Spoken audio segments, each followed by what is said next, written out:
Assalamualaikum warahmatullahi wabarakatuh. Sembang, kasih jeneng sih. Sebelum kita mulai pelajaran, marilah kita membaca doa terlebih dahulu. Rabbi zidni ilma warzuqni fahma. Amin. Nah, semoga kita dengan berdoa, semoga Allah memberikan kemudahan untuk kita dalam belajar. Untuk tujuan pembelajaran hari ini yang harus kita capai, yang pertama yaitu menjelaskan definisi halal dan haram. Yang kedua, menyebutkan dasar hukum halal dan haram. Yang ketiga, menjelaskan sebab-sebab halal dan haram. Yang keempat, membuat paparan tentang hukum halal dan haram. Dan yang kelima, menerapkan ketentuan halal dan haram dalam kehidupan sehari-hari. Dalam pengertian umum, halal adalah segala sesuatu atau kegiatan yang dibolehkan secara syariah Islam untuk digunakan atau dilaksanakan. Dan haram secara umum adalah segala sesuatu atau kegiatan yang tidak dibolehkan secara syariah Islam untuk digunakan atau dilaksanakan. Dan menurut Kamus Besar Bahasa Indonesia, haram adalah segala yang dilarang oleh agama dan undang-undang.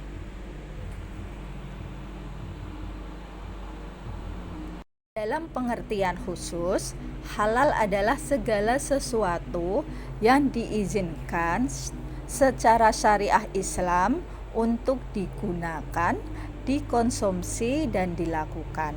Sedangkan haram adalah segala sesuatu yang tidak diizinkan secara syariah Islam untuk digunakan, dikonsumsi, dan dilakukan. Solihah harus tahu ya, untuk hukum halal dan haram secara khusus hanya berkaitan dengan makanan, minuman, atau segala hal yang digunakan oleh umat Islam. Dasar hukum halal dan haram yang pertama yaitu Al-Quran, yang kedua Al-Hadis, dan yang ketiga Ijtihad. Nah, untuk Al-Quran ini sudah dijelaskan di dalam Quran surat Al-Maidah ayat 87 yang artinya, wahai orang-orang yang beriman, janganlah kamu mengharamkan sesuatu yang baik yang setelah Allah halalkan bagi kamu, dan janganlah kamu melampaui batas. Sesungguhnya Allah tidak menyukai orang-orang yang melampaui batas. Dasar hukum yang kedua yaitu Al-Hadis, yaitu segala sesuatu perkataan dan perbuatan Rasulullah. Nah, ini diterangkan dalam hadis riwayat Hakim dan Bazar, yang artinya apa saja yang Allah halalkan dalam kitabnya, dia adalah halal, dan apa saja yang Allah haramkan, maka ia adalah haram. Dasar hukum yang ketiga yaitu ijtihad, yaitu sumber hukum yang dikembangkan para ulama dengan berpedoman pada Quran dan hadis. Nah, contohnya seperti MUI. MUI menghalalkan atau mengharamkan makanan dan minuman.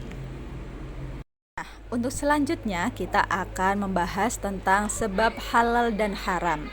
Yang pertama yaitu dengan zat asli, yang kedua dari sifat asal, dan yang ketiga dari prosesnya. Nah, untuk yang pertama yaitu dari zat asli. Contohnya, makanan yang halal itu berdasarkan zatnya seperti sayuran, buah-buahan, minuman yang tidak memabukkan, daging, hewan yang disembelih dengan menyebut nama Allah, tidak bertaring, tidak melata, hewan yang tidak menjijikkan, hewan yang tidak hidup di dua alam, dan hewan tersebut bukan bangkai kecuali ikan. Dan yang kedua yaitu dari sifat asal, yaitu segala sesuatu yang berasal dari perbuatan buruk, jahat, seperti judi dan syirik yang diharamkan oleh Allah. Sebab yang ketiga yaitu dari proses. Apabila dalam proses pembuatan, pengerjaan atau cara mendapatkannya ini tidak sesuai dengan syariat. Nah, contohnya tempe, terus tahu. Nah, digoreng dengan menggunakan minyak babi. Nah, ini menjadi hukumnya haram. Nah, seperti yang contoh yang lainnya yaitu tentang uang yang diperoleh dengan mencuri, dengan hasil berjudi. Nah, ini hukumnya haram.